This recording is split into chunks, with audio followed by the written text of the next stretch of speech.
Allahumma salli wa sallim wa barik ala nabiyyika wa habibika Muhammadin wa ala alihi wa ashabihi tayyibin at-tahirin wa man salaka sabilahum wa tarassama khutahum wa nahaja manahijahum bi ihsanin ila yaumiddin. Amma ba'du fa ya ibadallah, usikum wa iyaya bi taqwallah, fa inna Allaha ma'al ladzina taqaw wal ladzina hum muhsinun. واعلموا أن الله تعالى قال في كتابه الكريم وهو أصدق القائلين أعوذ بالله من الشيطان الرجيم يا أيها الذين آمنوا اتقوا الله حق تقاته ولا تموتن إلا وأنتم مسلمون.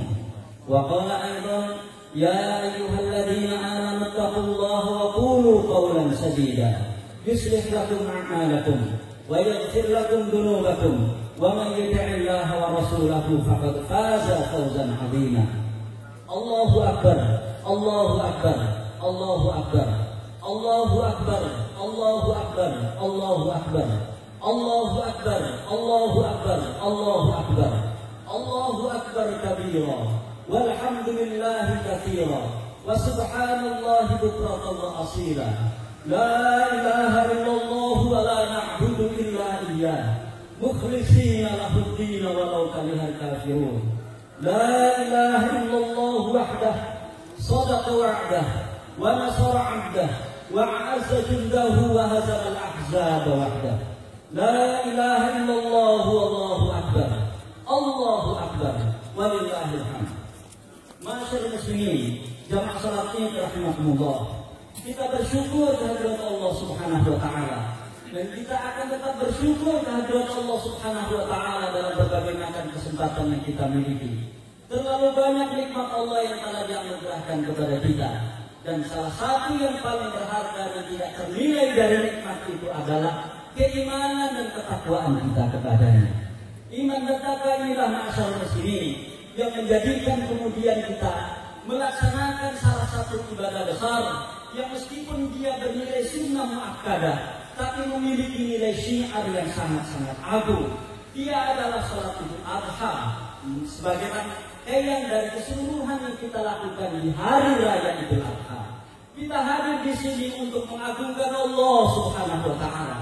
Kita hadir di sini untuk memahsucikan Allah Subhanahu wa taala. Kita hadir di sini untuk mendeklarasikan tauhid kita di hadapan Allah Subhanahu wa taala, bahwa tidak ada Tuhan yang wajib disembah kecuali hanya Allah, dan hanya kepadanya kita beribadah, hanya kepadanya kita memohon pertolongan.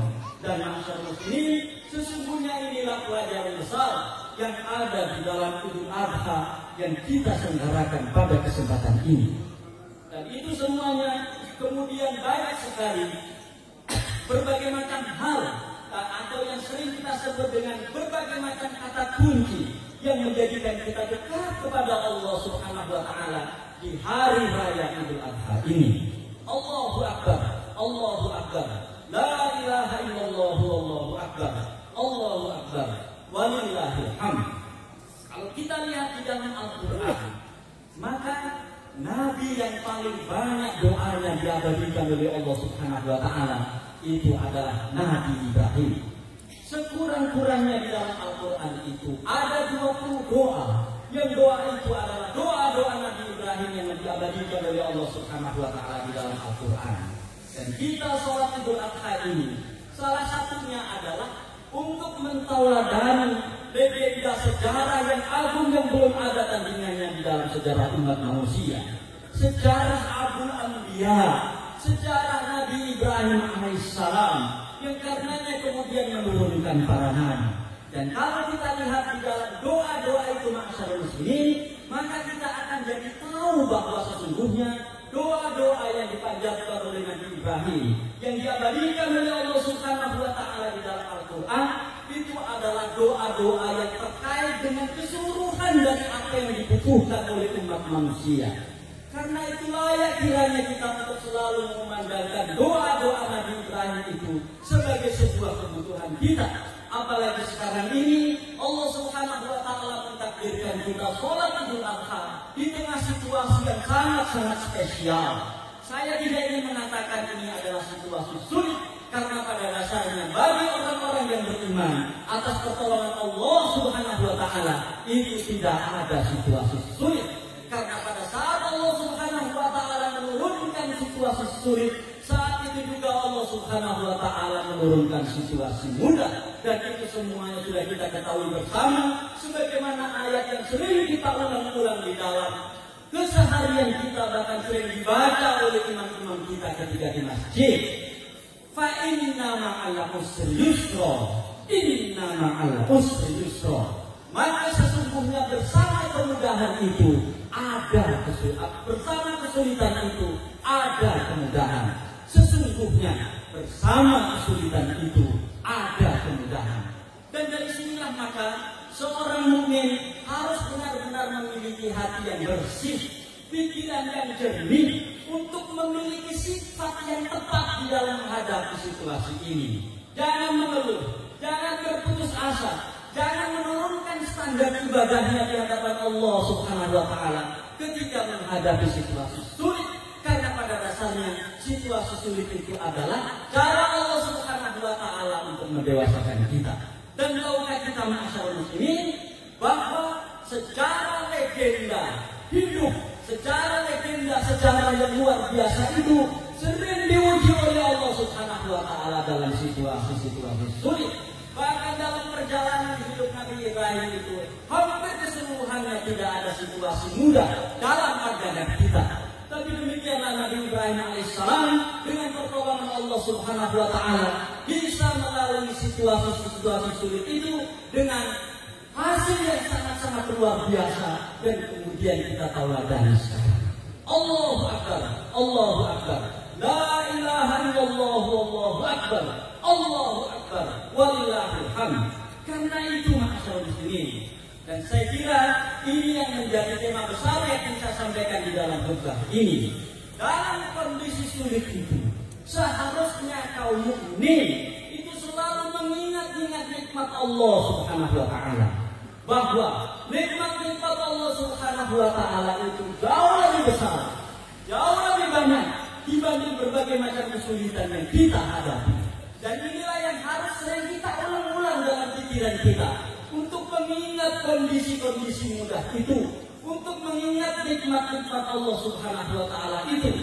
Dan inilah salah satu yang diingatkan oleh Allah Subhanahu wa taala kepada Rasulullah SAW ketika beliau mengalami situasi gundah, situasi sedih atas berbagai macam persoalan yang beliau hadapi, berupa kecaman-kecaman dan celaan-celaan yang dilakukan dari umatnya yang ada pada saat itu.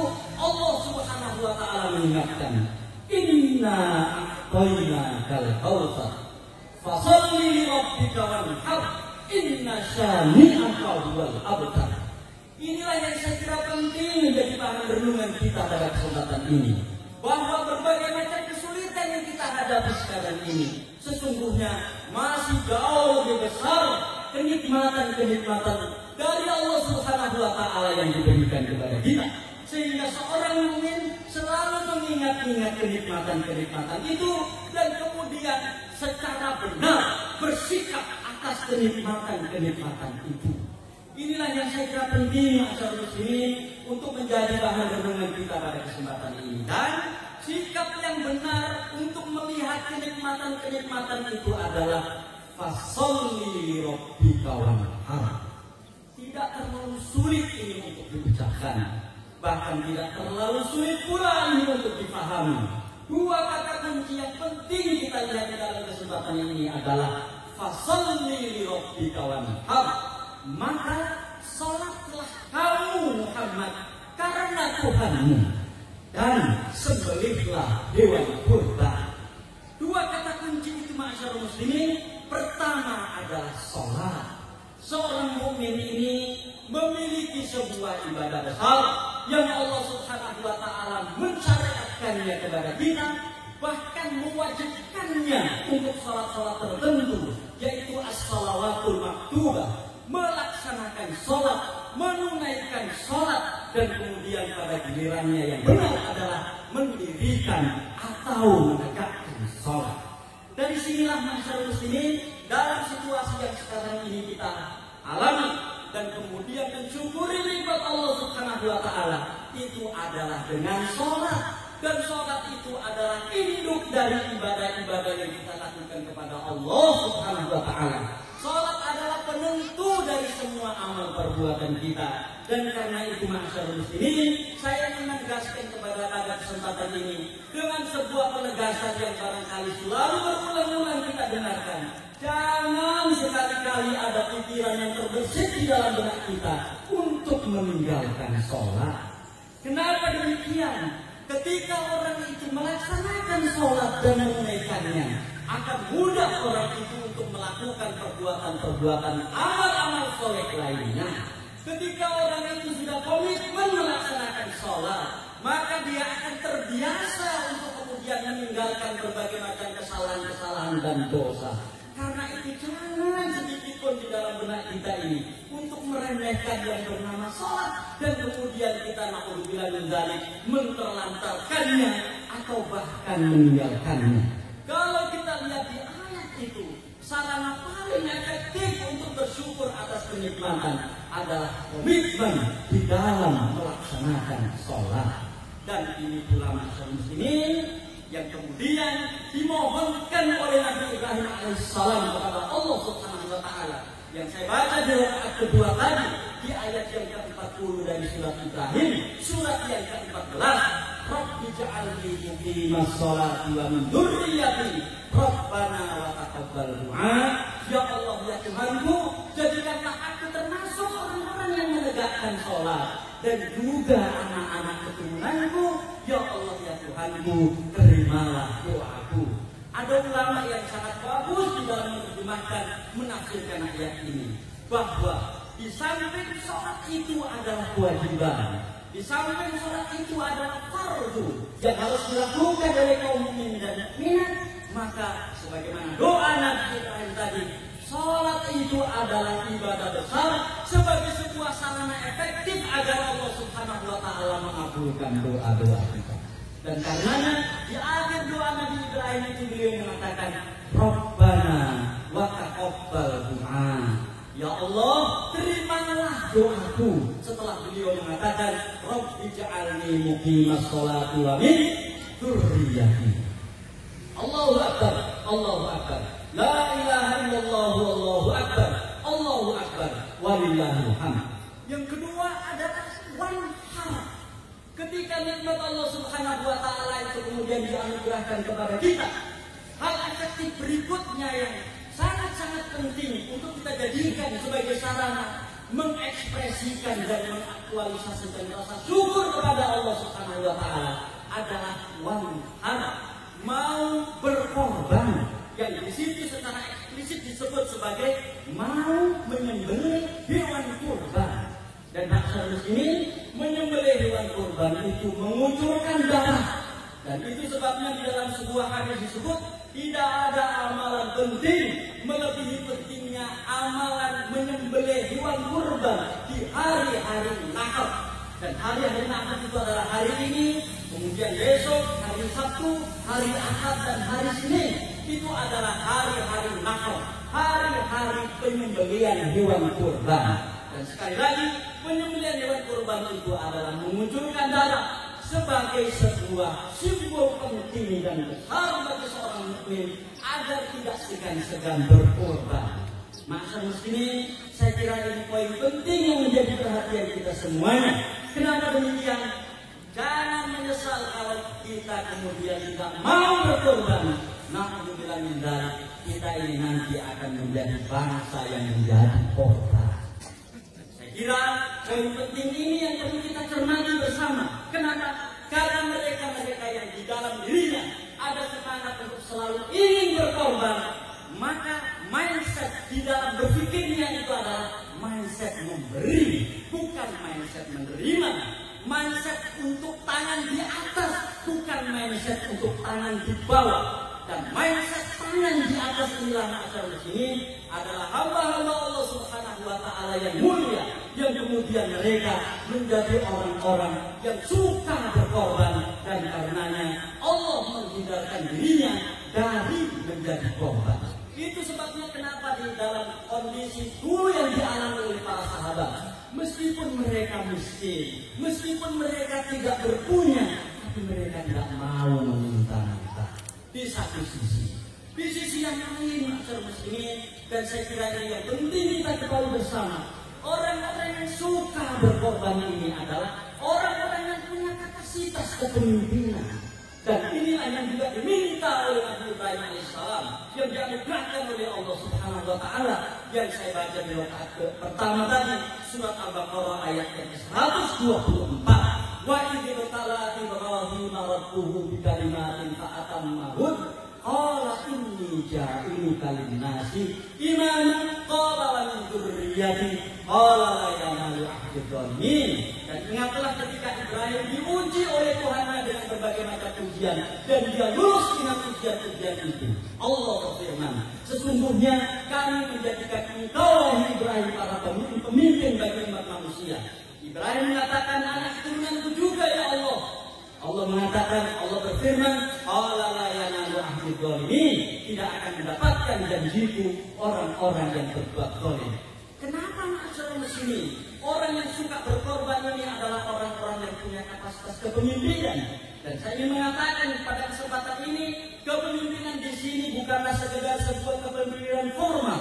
Dan betapa banyak di tempat kita kepemimpinan informal yang jauh lebih diikuti oleh orang lain dibanding kepemimpinan formal. Tentu yang kita inginkan adalah kedua-duanya kepemimpinan ini adalah kepemimpinan yang baik, apakah kepemimpinan yang formal ataukah kepemimpinan yang informal. Kenapa saya katakan bahwa berkorban itu adalah sifat utama orang-orang yang memiliki kapasitas kepemimpinan? Karena di dalam berkorban itu ada dua hal penting yang harus dilakukan oleh para pemimpin. Pertama, para pemimpin itu harus memiliki sifat solidarity maker, harus punya sifat mengeratkan, punya kemampuan untuk mengeratkan jalinan komunikasi sosial. Jangan sampai seorang pemimpin apakah formal atau informal itu kemudian bakatnya memecah belah orang, dan itu yang tentu tidak kita inginkan. Dan berkorban itu masyarakat muslimin sarana efektif untuk melakukan solidaritas sosial. Yang kedua, para pemimpin itu selayaknya adalah orang-orang yang suka membela kepentingan mustadafin, membela orang-orang yang lemah. Dan ketika kita berkorban, di situ ada pembelaan terhadap saudara-saudara kita yang lemah. Karena itu, naudzubillah min dzalik, jangan sampai terjadi di kita. Kalau kita ini mampu berkorban, kemudian tidak mau berkorban, sesungguhnya kita telah memvonis diri kita sendiri sebagai orang-orang yang lemah. Dan tentu kita tidak mau memvonis diri sendiri sebagai orang-orang yang lemah. Karena itu kata kunci yang saya sampaikan pada kesempatan ini masyarakat muslimin sebagai peringatan buat kita semuanya, buat saya dan para jamaah sekalian, fasholli li rabbika wanhar. Allahu akbar, Allahu akbar, Allahu akbar, Allahu akbar, Allahu akbar, Allahu akbar, Allahu akbar. La ilaha illallah, Allahu akbar, Allahu akbar, walillahil hamd. قال الله تعالى في كتابه الكريم وهو أصدق القائلين أعوذ بالله من الشيطان الرجيم إن الله وملائكته يصلون على النبي يا أيها الذين آمنوا صلوا عليه وسلموا تسليما اللهم صل على محمد وعلى آل محمد كما صليت على إبراهيم وعلى آل إبراهيم وبارك على محمد وعلى آل محمد كما باركت على إبراهيم وعلى آل إبراهيم إنك حميد مجيد اللهم اغفر للمؤمنين والمؤمنات والمسلمين والمسلمات الأحياء منهم والأموات إنك سميع قريب مجيب الدعوات فيا قاضي الحاجات ربنا لا تدع لنا ذنبا إلا غفرته ولا هما إلا فرجته ولا دينا إلا قضيته ولا مسافرا إلا كفيته ولا مجاهدا في سبيلك إلا نصرته ولا حاجة من حوائج الدنيا والآخرة إلا قضيتها يا أرحم الراحمين اللهم إنا نعوذ بك من جهل البلاء ودرك الشقاء وسوء القضاء وسماتة الأعداء اللهم إنا نعوذ بك من زوال نعمتك وتحول عافيتك وفجاءة نقمتك وجميع سخطك يا أرحم الراحمين. اللهم اصرف عنا السوء بما شئت وكيف شئت إنك على ما تشاء قدير. اللهم اصرف عنا البلاء بما شئت وكيف شئت إنك على ما تشاء قدير. اللهم اصرف عنا الوباء بما شئت وكيف شئت إنك على ما تشاء قدير. Ya Allah, ya Tuhan kami adalah hamba-Hambamu yang suka berbuat salah dan dosa kepadamu.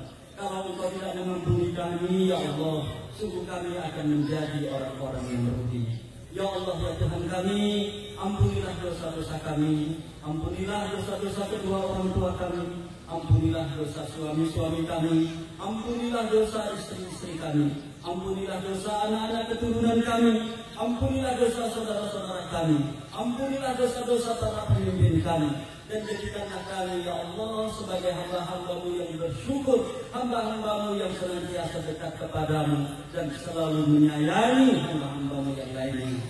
Ya Allah, ya Tuhan kami, jadikanlah kami sebagai orang-orang yang menegakkan sholat dan juga anak-anak keturunan kami. Ya Allah, ya Tuhan kami, kabulkanlah doa-doa kami. Ya Allah, ya Tuhan kami, bersihkanlah hati kami dari kemunafikan, sucikanlah lisan kami dari kedustaan, hindarkanlah amal perbuatan kami dari riya dan hanya sekedar ingin dipuji orang, dan jauhkanlah mata kami dari pengkhianatan. Sesungguhnya Engkau adalah Zat yang Maha tahu akan berkhianatnya mata dan apa yang tersembunyi di dalam jiwa.